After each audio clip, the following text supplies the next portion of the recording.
Alright, well, I've tried to upload this video quite a lot. The problem is, YouTube is having a spurg out every time I do and giving me a copyright claim because of all the clips from Star Wars that I use in it. And as a result, I'm going to have to remove all the clips showing you what I'm talking about, and I think I'm just going to have gameplay footage of Jedi Academy in the background. Kept as much as I can of the clips that I wanted to show, but beyond that, you're going to have to deal with the gameplay footage. Given how old Jedi Academy is, you don't know how much of a pain it was trying to get my computer to screen record it. But enjoy the video, and also check out the Drop Fleet Commander one, which will also have released today. Welcome back, dear viewers. So I've decided to take a step back from punching above my weight and attacking larger YouTubers in order to come back to you to talk about fiction once again. Although, mind you, I suppose that would imply that all of Mr. Beast's challenge videos aren't already a work of fiction. So I'm probably safe to say that Star Wars is not exactly something that needs an introduction. Most people already know what it is, and it's rarer that you're not a fan than you are one. And I used to be a big fan of Star Wars. I used to love all the big sci-fi space battles and all that. But in very recent years, I've fallen out of favour with the franchise in general. Now, many can point to the whole Disney revamping of it, which is a fucking abomination in of itself. But the actual problems I found with Star Wars run much deeper than that, all the way back to the original trilogy. Surprisingly enough, I'm not talking about the Star Wars fan base. They're almost as bad as 40k fans, except they're more childish. One of my big gripes with Star Wars, actually, before I continue, is you ever noticed how they make up excuses for fucking anything? Like, Generation Tech is a huge example of this. But then in a final FU to the Empire, he headbutts a stormtrooper and completely knocks him out of the frame. A lot of people have been complaining about this, which is understandable, I guess. Some people don't like seeing the stormtroopers being portrayed as weak and incompetent. But here's the thing, I've worn a lot of different helmets in my life because I'm kind of an idiot. And each helmet is really designed to protect you from one type of injury. Like a football helmet is designed for repeated impacts from other humans running at human speeds. A motorcycle helmet, on the other hand, is generally designed for huge impacts at very inhuman speeds.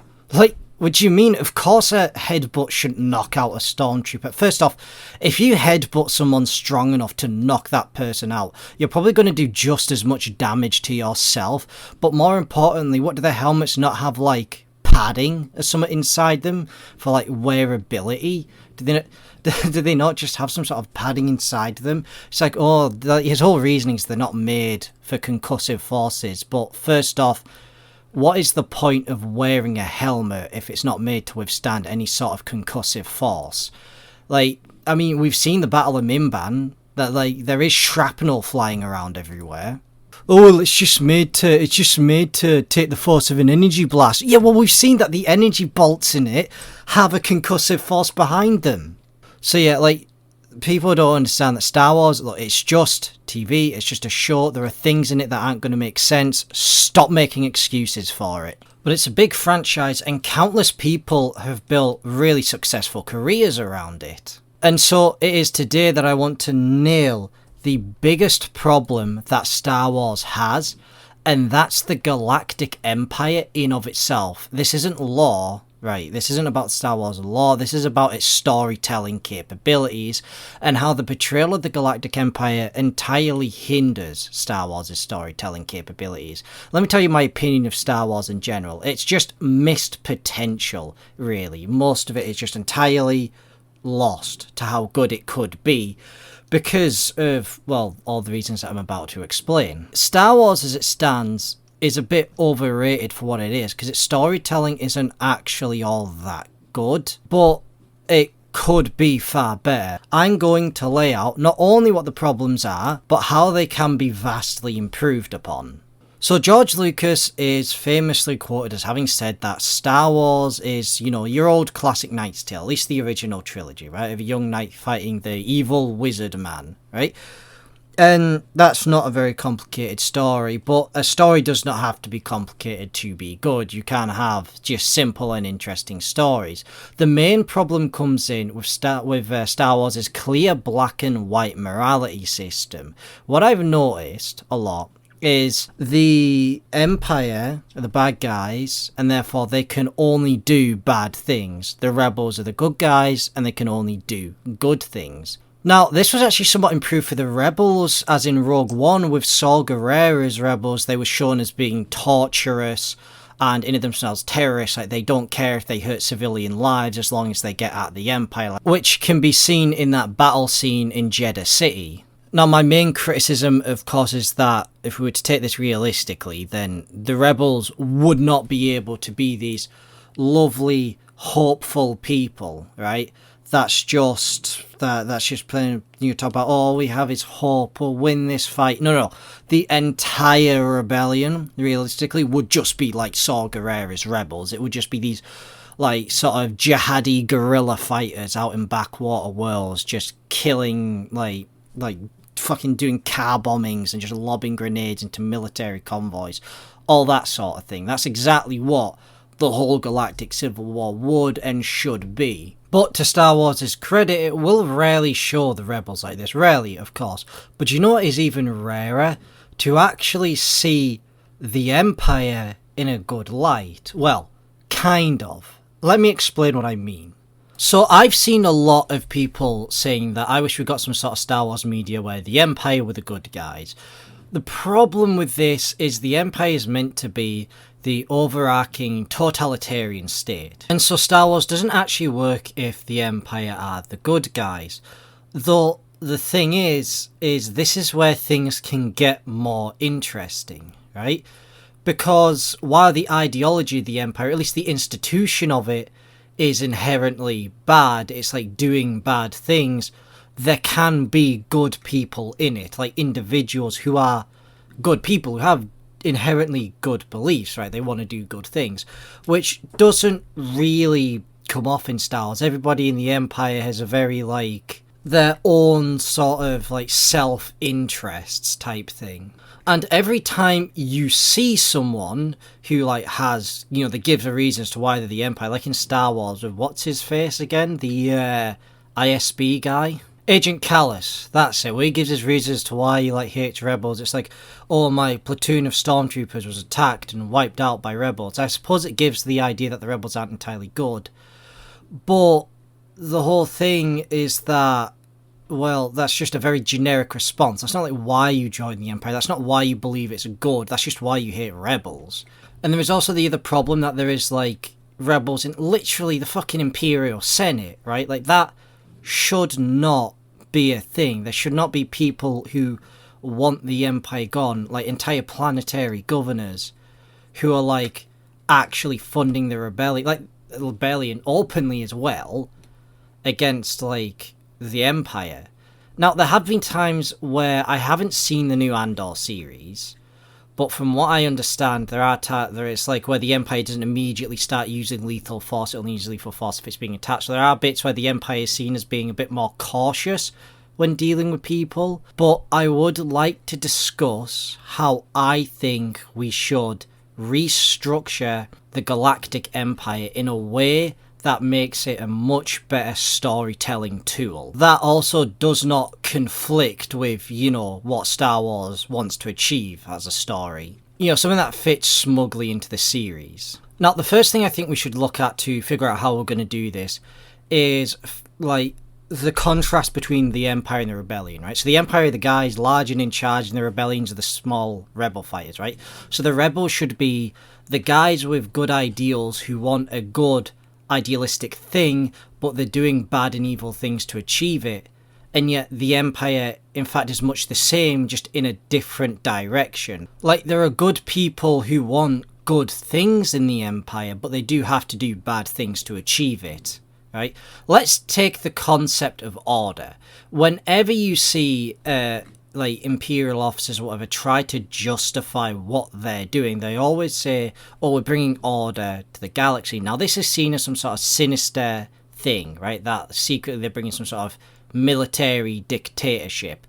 But this is where it gets more interesting. So for the prequel trilogy, which we'll be taking a look back at real quick, is that their story was actually really good, the thing that the prequel trilogy brought up, and it wasn't executed very well, but it was completely made whole by the Clone Wars, really. And if Star Wars was just the prequels and the Clone Wars, and it's just the Galactic Empire wins and that's it, that's the end of the series, Star Wars would be a fucking fantastic series. But considering we're going into the Imperial Age, well, we've now got to sort out this mess. So what was established in the prequels, at least hinted at, it should have hinted at this more, but that the Republic was very corrupt and that a lot of senators were only out for their own gain, and that the places were run by like criminals and crime lords and all that, right?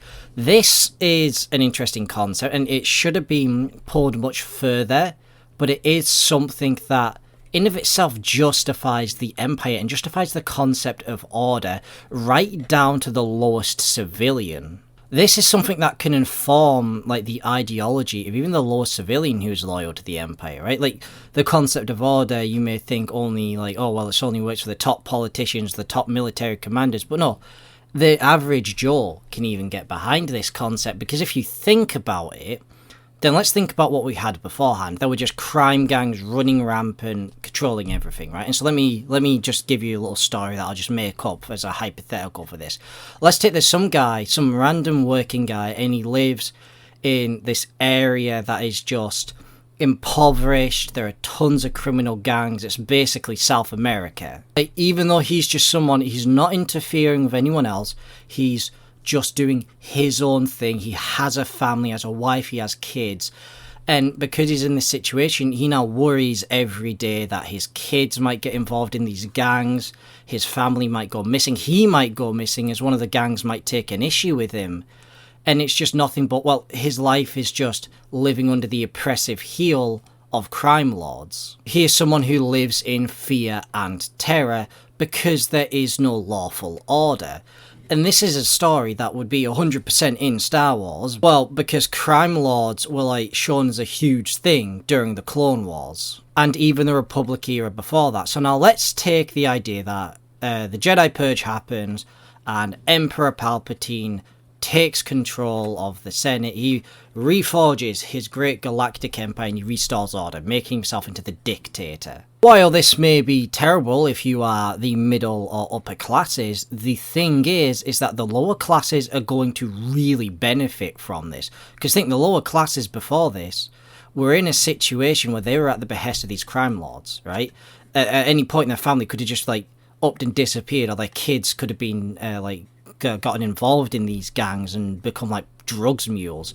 But now the Empire's come along, and the Empire at first was shown to not interfere too much with like civilian life. Like they got more restrictions, like restrictions on planetary travel, but they wouldn't directly interfere with your life, right? And this is where it becomes interesting because, well, now this guy who I mentioned before, who was living in fear of these crime lords, well, the Empire's come in, they've restored order by sweeping up all these crime lords and sending them to some camp off in some back-ass planet. This is a genuinely good setup for the lower classes of, like, the Empire to actually have a genuine belief in the Empire. Do you see how we're already reworking this story to be about 1,000 times deeper and better than it was before? Because now we've just made it so that there are people in the Empire who now have a genuine conviction as to why they believe in it, and this is the first step.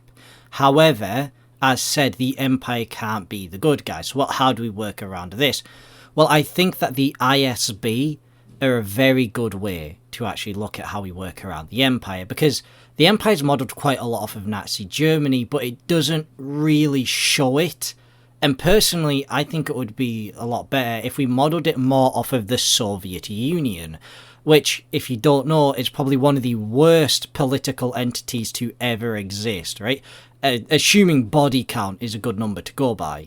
At least the Stalinist era, because they have the setup for it and stuff. Like, they have the ISB, which is like the secret police, and we can mimic that, like give it the same sort of reputation as the Soviets' NKVD. And if you don't know what the NKVD were, then they were the secret police of the Soviet Union that would specifically root out people who were deemed as being enemies of the state, and this would even sometimes come off of the direct orders of Joseph Stalin himself. And this is a good idea because, well, now that you have it that the ideals of order now come with the caveat that anyone who goes against what the Empire's ideals are now taken by the ISB, like they're kidnapped by them in the middle of the night or something, and shipped off to, much like the crime lord, some backwater camp in some fucking back-ass end of the galaxy. This would make a good contrast with the rebels, because now you have both sides wanting to do these things that they deem as good, but at the same time having to do very bad things. Like, the Empire is restoring order, which saves people's lives and families, but at the same time they have to, get rid of people who they deem as not being ideologically aligned with themselves.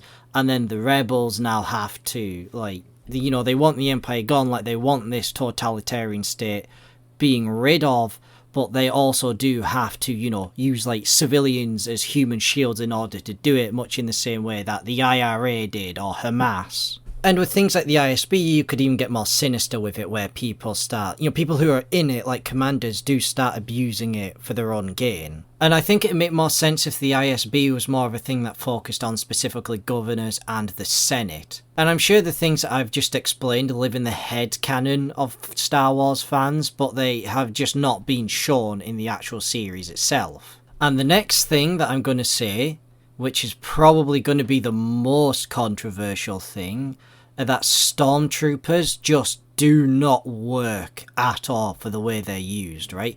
They're used synonymously with the Imperial Army, but we've already seen that the Imperial Army is different from the stormtroopers, and people say that stormtroopers are supposed to be like the Imperial Special Forces, but that doesn't really work. It's like, well, they're meant to be like, Marines and all that. Well, I feel like the stormtroopers should be more like what the SS were, a sort of paramilitary group, right? They're not actually a proper army, they're just an ideological wing of a military force. Stormtroopers would work better if they were just ideological police. If we take, the shore troopers, snow troopers, swamp troopers, and just make them a part of the Imperial Army instead, snow troopers don't even wear that sort of similar gear to start. They wear more similar gear to what the Imperial Army does anyway. And we just make them part of the Imperial Army, and stormtroopers instead are ideological police, which can still go to war. If you treat them more like the SS were the ideological paramilitary wing of the Nazi Party, and they still went to war, for example. And the SS was scarier than the Wehrmacht at many points because, well, they were ideological fanatics. And so if you have that contrast in Star Wars, then I think that would make the stormtroopers a much better and much more sensible fighting force. You could keep everything the same, stormtroopers being used as police, or guard things in specialized bases and all that, because it makes sense that they were there, that the Empire would take its most ideologically loyal soldiers and put them in these its most nearest and dearest areas, such as the Death Star, and then have its actual army to go and fight wars, rather than having the stormtroopers as a marine force, because they don't really work like that. They don't work how it should, and it doesn't contrast with the idea of the Empire being a totalitarian state. And I'm sure everyone's just flipped their shit at what I've just said, and so we're gonna calm down with the stormtroopers there and get back on to what the rest of the Galactic Empire should be. So the political landscape of the Galactic Empire should just be one of paranoia. At any moment the ISB could kick in your door, take you away in the middle of the night. And the lower classes of the Empire, the lower rungs, your average civilians, could believe in the Empire in such a way that they themselves aren't doing anything bad, but they believe bad things are justified in order to achieve the good things that are happening in their lives. And then the higher ups, it gets more interesting, because it's well, they do honestly obviously believe in the Empire, but then it becomes a matter of almost cognitive dissonance, where it's to a more extreme case where they know the bad things that they're doing. They might have kidnapped an innocent guy. The ISB might have taken an innocent guy and sent into a camp, but then, well, for the stability of the Empire in the region, they then can't admit that he was innocent. And so they've just signed the death sentence of someone who didn't deserve it, sort of thing. And so you get more extreme as you go higher up in the ideology of the Empire, right up until you get to the Emperor. Now, the Emperor's a bit of a mess because his goals were to kill the Jedi and get rid of the Republic, but it's like, okay, well, you've achieved that, so what are your goals now? Like, beyond that, we don't really have a proper understanding of what the Emperor's own personal ideology was. And I do like the idea of him being a very secretive man who doesn't like to show what he's really like to the people around him. And so the ideology of the Empire versus his own personal ideology can be ones that almost conflict with each other. Like the Empire's ideology is a malformation of the Emperor's own ideology. Like the Emperor could probably view people below him as not as smart, like intellectually inferior, and therefore like children need a firm hand in order to like behave. Like this is his utopia that he's creating for people. And obviously that isn't something he would outright say to people, and so the malformation comes in the fact that this is filtered out as an idea that some people who are enemies, like let's say some people who are not ideologically aligned with the Empire then become enemies of the state and therefore need to be removed because they don't conform with this utopian idea that the Emperor has. It's just the idea of like, you know, one more dead body and we'll achieve greatness type thing. But the Emperor's ideology, I think, can be probably played around with quite a bit as long as it orbits that idea of like, you know, it doesn't matter who we have to kill as long as things, you know, are perfect. And those are a few of my ideas on how the Galactic Empire could have been improved. Now, what may be even more interesting is how this could have informed the sequel trilogy. Like, the sequel trilogy could have and should have been very different to what it is, right? It shouldn't have just been a literal remake of the original trilogy. I should say a failed remake of the original trilogy. What would have been good is if we take the ideology of the people on the bottom rungs of the Empire. Let's take that civilian before, right? Who now had, you know, he had his life sorted out for him by the Empire, right? His life got better because all the crime gangs were thrown away and destroyed. His life was measurably, tangibly better than it was under the Empire. Well, now the Empires are gone. And you can see elements of this in real life because there's a phenomenon where former totalitarian countries really still praise like the old regimes that they were under. And it isn't just nostalgia. Let's take East Germany, for example. East Germany, back when Germany was split into two countries, was a communist government controlled by the Soviet Union, and they had their own state security force called the Stasi, which, you know, in this state, if you said the wrong thing, if you did not align with them, you would disappear in the middle of that and never be seen again. You and possibly even your family, right? It was so bad that if you disappeared, then nobody would bat an eye, nobody would talk about it. Not simply because, you know, it was just a normal thing to happen, but the fact is, if you disappeared, then everybody else would be implicated if they even acknowledged you existed. Basically, you can imagine this is one of the worst possible states to live in. But, well, why do people still miss it? Well, it's because when the East German government collapsed and it merged with West Germany, the problem was the change in economy, really. East Germany provided security for people, it provided order, and what they got from this was that the lower classes, the less intelligent work people, and the less skilled workers, they had job security because everything was provided for by the state. And so the people who went political, who didn't think about that sort of stuff, well, they had the assurance in that they have a job, they had a life, they could have a family and kids and all of that, that was guaranteed and protected for them by the state. But when East Germany came, the economy completely changed. All of these institutions and factories were taken over by West German businesses, and low-skilled workers were completely laid off, and many left homeless, which is why East Germany has a huge problem with poverty in it. And even to this day, East Germany is still much poorer than West Germany is because of this economic change. And so you can see how when these authoritarian regimes collapse, there are genuinely good things that they did and protected that people just lose when they go away. Which is something that could have been looked at in the sequel trilogy and would have actually made it a really interesting and thought-provoking series if they had done so. Honestly, I just think, like, you know, stop making up excuses. We should just completely decanonize the sequel trilogy and start over again. Like, The Mandalorian is a good start, and they hinted at this where the client says, you know, wasn't things better under the Empire? There weren't all these crime laws around. So they hint at it. You see how they have the foundations for this, but they don't really have the spirit of it actually in there. Which is what I mean when I say Star Wars is a lot of missed potential. It is good to restore the natural order of things after a period of such disarray. Don't you agree? So what should have happened to the political landscape of Star Wars was that everything just, like, disintegrates. Like, somewhat like what happened in Libya.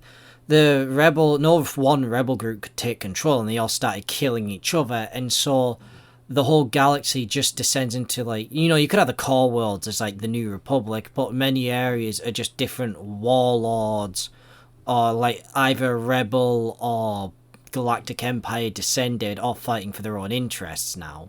But what this does is it removes order and creates massive instability. And so that guy we mentioned before, whose life was improved by the Empire, well, now, you know, because the Empire was only around for 30 years, well, now everything's destroyed. Like, the crime gangs have come back because all the stability is gone and there's nobody there to sweep them away, and there's nothing but war. It's, like, measurably worse than his life even was before the Empire.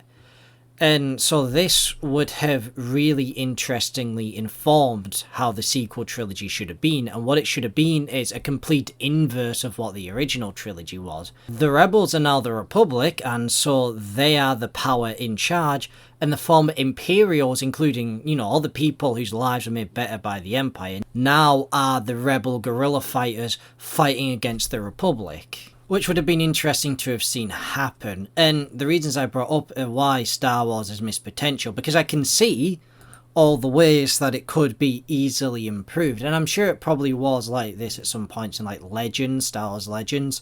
The Disney scrapped all of that, and so I would like to see some of these ideas echoed into the actual Star Wars franchise. And these were just a couple of my ideas. I'm sure if I were to sit down and think about it more, I could come up with a ton more ideas about how to make it better. But that's all I got for now, right? I hope you enjoyed my collection of ideas, and I'll have to catch you next time, dear viewers.